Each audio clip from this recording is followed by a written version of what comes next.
அண்ணன் தங்கச்சி 2 பேரும் ஒரு பேய் கதை பேசிக்கிறாங்க. வாங்க நம்மளும் சேர்ந்து கேட்கலாம். அண்ணே, இந்த பேய் பிசாசு இதெல்லாம் இருக்காண்ணே? அதெல்லாம் இருக்குப்பா. ஏதோ நேர்ல பார்த்த மாதிரி சொல்றீங்க. ஆமா, நான் நேர்ல பார்த்துருக்கேன். என்னென்ன சொல்றீங்க? நீங்க எப்ப பேய பார்த்தீங்க? எங்க பார்த்தீங்க? இதே ஊர்ல அப்போ எனக்கு ஒரு 18 வயசு இருக்கும். நம்ம ஊர் பார்க் இருக்குல்ல, அங்கேதான் ஆவிய பார்த்தேன். என்னண்ணே, ஆவிய பார்த்த நேரம் மனுஷனை பார்த்த மாதிரி சொல்றீங்க? இரு, உனக்கு அந்த பழைய கதையை சொல்லவா? ஆனா கதை சொல்லும்போது குறுக்கண்ணா பேசக்கூடாது, சரியா? சரி, சொல்லுங்கண்ணே. அப்போ எனக்கு ஒரு 18 வயசு இருக்கும். பார்க்ல தொங்குன ஒரு பொண்ணு அங்கேயே மோகினியா சுத்துதுன்னு ஒரு பேச்சு நம்ம ஊருக்குள்ள இருந்துச்சு.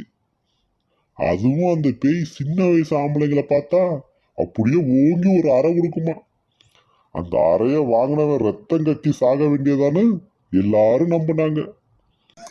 ஆமாண்ணே, இப்ப கூட அந்த ஏரியால நைட்டு 8 மணிக்கு மேல ஆள் நடமாட்டமே குறைஞ்சிடும். ஏய், கதை கேட்கும் போது குறுக்க பேசக்கூடாதுன்னு சொன்னா இல்லையா? பேசாத, சரியா? சரி சரி, சொல்லுங்கண்ணே. அந்த வயசுல எனக்கு உன்ன மாதிரி பேய் பிசாசு மேல நம்பிக்கையே இல்லை. ஒரு நாள் ராத்திரி சினிமா பார்த்துட்டு வரும்போது வேணும்னே அந்த வழியா போகணும்னு முடிவெடுத்து அந்த வழியா போனேன். ராத்திரி 1 மணிக்கு அந்த பார்க்கு கிட்ட யாருமே இல்லை. நான் கொஞ்சம் கூட பயம் இல்லாம பார்க்கு ரோடுல நடக்க ஆரம்பிச்சேன். கொஞ்சம் கொஞ்சமா நடந்து பார்க்கு கிட்ட போனதும் என்னையும் அறியாம பார்க்ல யாரோ இருக்காங்கன்னு திரும்பி பார்த்தேன் பாரு. அங்க அது இருந்துச்சு. என்னது? சீக்கிரம் சொல்லுங்கண்ணே. அதான்டா அந்த மோகினி பேய். அதுக்கு வயிறு வரைக்கும் நாக்கு வெளியே தொங்கிட்டு இருந்துச்சு. அதோட 2 சிங்க பல்லும் வாயை விட்டு வெளியே நீட்டிட்டு சும்மா ராகுல பல்லு மறந்துச்சுப்பா. கருப்பு சேலை கட்டிக்கிட்டு அங்க பசங்க விளையாடுற ஊஞ்சல்ல உட்காந்து ஆடிட்டு இருந்துச்சு. அது என்னை பார்த்துருச்சு பாரு. ஐயோ, அப்புறம்? அதை பார்த்தது நான் ஓட ஆரம்பிச்சேன்.